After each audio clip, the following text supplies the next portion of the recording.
अस्सलाम वालेकुम फ्रेंड्स, कैसे हैं आप? उम्मीद करता हूँ सब ठीक होंगे।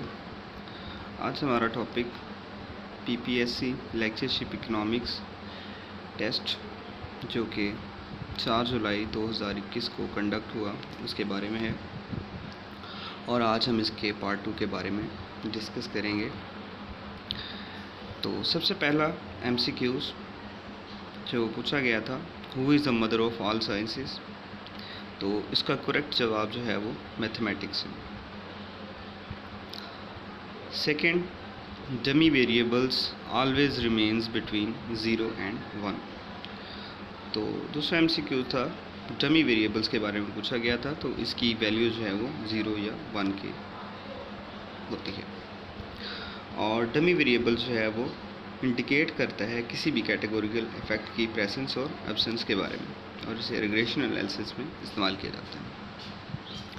थर्ड एमसीक्यूज था हमारा, FDI of Pakistan in the last years increase by 100%, increase by 50%, decrease by 50%। तो फॉरेन डायरेक्ट इन्वेस्टमेंट जो है वो लास्ट ईयर्स में 61% जो है वो डिक्रीज़ हुई थी, जहां हम कह सकते हैं कि 493 मिलियंस थी और ये डिक्रीज़ होके 193 पे चली गई थी, और ये 61% डिक्रीज़ था। तो जो हम सिमिलर देखेंगे तो वो उस हिसाब से करेक्ट आंसर बनता है डिक्रीज़ बाय 50%। तो इसका करेक्ट आंसर है decrease by 50%। Third MCQs, which country has more foreign reserves in the world? तो सबसे ज़्यादा जो फॉरेन रिजर्व्स हैं वो चाइना के पास हैं, और इसके बाद दूसरे नंबर पर जापान आता है। Fourth MCQs, population of Pakistan in 2019 to 20। तो इसका जो करेक्ट आंसर है वो 209 मिलियंस जो है वो राइट आंसर है।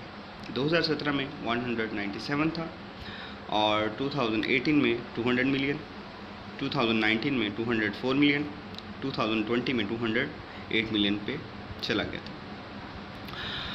और जो 209 मिलियन का था, आई थिंक ये तो आंसर ही अवेलेबल नहीं था, तो इसका नन ऑफ दीज में आंसर राइट आंसर बनता था।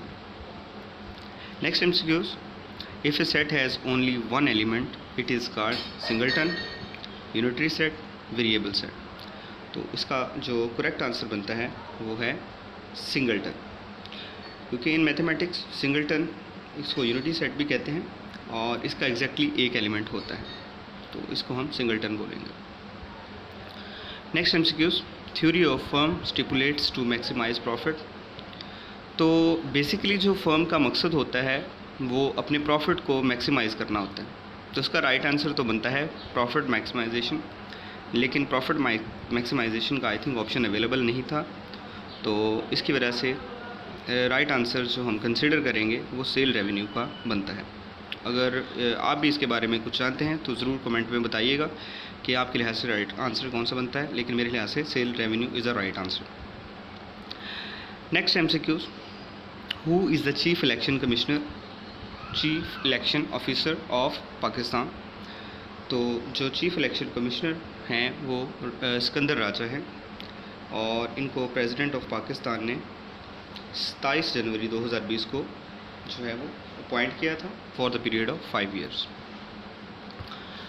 नेक्स्ट एमसीक्यूज़ है, स्टैग्नेंट एंटोनियम इज़? स्टैग्नेंट कहते हैं खड़ी हुई चीज़ को, रुकी हुई चीज़ को, तो इसका करेक्ट आंसर जो है वो इसका एंटोनियम बनता है मोबाइल, जो कि हरकत हो कुछ।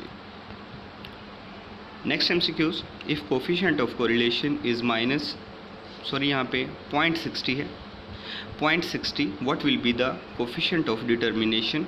तो इसका राइट आंसर बनता है 0.36। Coefficient of determination is the square of coefficient of correlation. तो कोफिशिएंट ऑफ कोरिलेशन का जब हम स्क्वायर लेंगे तो हमारे पास कोफिशिएंट ऑफ डिटर्मिनेशन आ जाएगा।